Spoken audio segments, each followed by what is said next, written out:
I was asked a question about how to reduce belly fat, and it's a common question that comes up a lot. One of the things I want to stress is there is something that's very important to address that doesn't come in the form of exercise or a vegan or paleo nutrition plan. It comes in the form of your gut microbiome. A lot of the times we have certain gut flora, and that gut flora is different for everybody.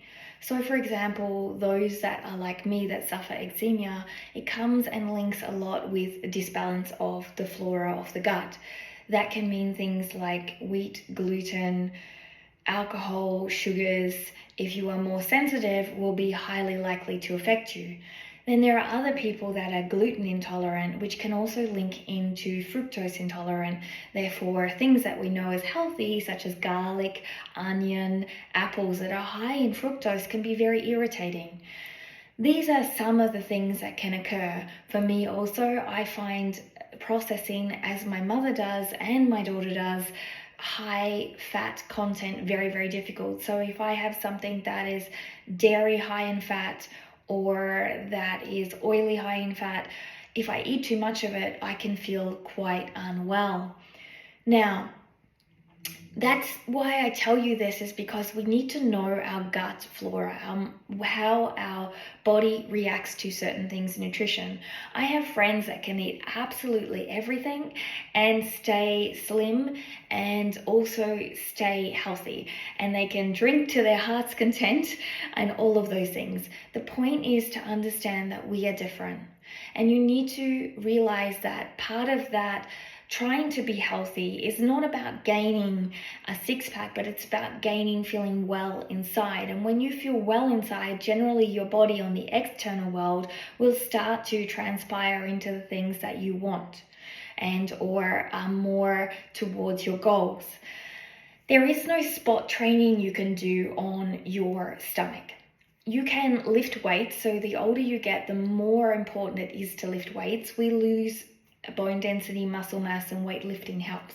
So I know that I've started lifting weights in the last year between 6 to 15 kilo weights, and it's made a huge difference on my muscle definition. But that doesn't come along without proper rest, proper recovery, proper nutrition, and also the ability to work on my mental health and all of those things.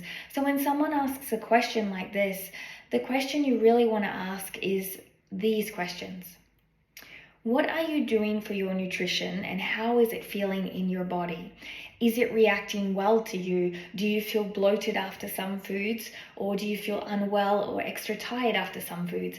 If you are noticing that, then try to change them out and swap them out and see if you feel better on these types of foods rather than these types of foods. Remember, everybody is different. Some people are blessed with a wonderful processing system that can take anything. Other people, not so much. Secondly, are you actually showing up and doing the exercise? That's a really, really important one.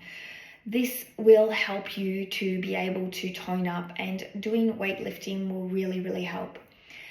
Another couple of things we don't often think about is lack of sleep can make us more hungry, or our hormones more erratic, which then can make us hold water, or hormonal cycles can do that too.